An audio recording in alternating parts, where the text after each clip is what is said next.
ఈరోజు మనం scrub typhus గురించి వచ్చిన ఒక హెచ్చరికను పరిశీలిద్దాం. ఇటీవలి కాలంలో ఈ వ్యాధి కేసులు పెరుగుతున్నాయని అంటున్నారు. అవును. ఈ సమాచారం చాలా కీలకమైనది.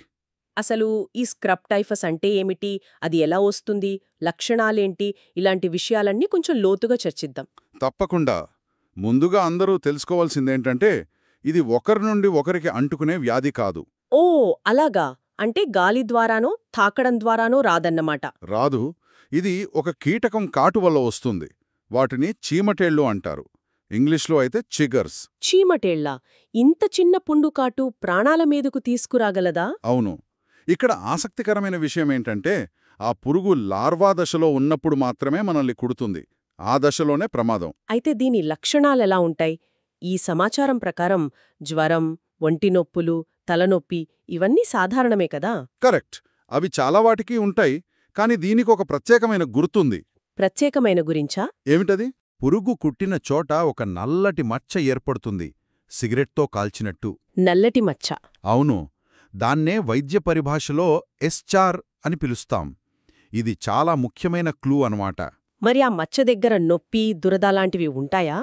ఆశ్చర్యంగా అక్కడ నొప్పి అస్సలుండదు. ఒక్క నిమిషం, నొప్పు ఉండదా? అంటే మన శరీరం మనకు సరైన హెచ్చరిక ఇవ్వడం లేదన్నమాట. ఎగ్జాక్ట్లీ. అందుకే చాలామంది దాన్ని పట్టించుకోరు.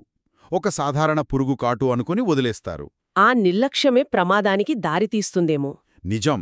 చికిత్స తీసుకోవడంలో ఆలస్యం జరిగితే ఈ వ్యాధి కిడ్నీలు, లివర్ వంటి ముఖ్యమైన అవయవాలపై ప్రభావం చూపిస్తుంది. అయ్యో, అంటే ఇది కేవలం జ్వరంతో ఆగిపోయే సమస్య కాదన్నమాట. అస్సలు కాదు, కొన్నిసార్లు ప్రాణాంతకంగా కూడా మారే అవకాశముంది. మరి దీని నుండి మనల్ని మనం ఎలా కాపాడుకోవాలి? నివారణ మార్గాలేమైనా ఉన్నాయా? ఉన్నాయి.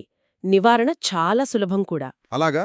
దయచేసి చెప్పండి. ముఖ్యంగా పొలాలు, పొదలు, గడ్డి ఎక్కువగా ఉండే ప్రదేశాలకు వెళ్ళినప్పుడు జాగ్రత్తగా ఉండాలి.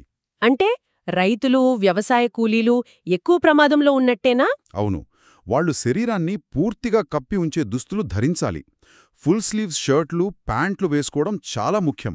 ఇంటికొచ్చాక కూడా ఏమైనా జాగ్రత్తలు తీసుకోవాలా? ఇంటికి తిరిగి రాగానే స్నానం చేయడం,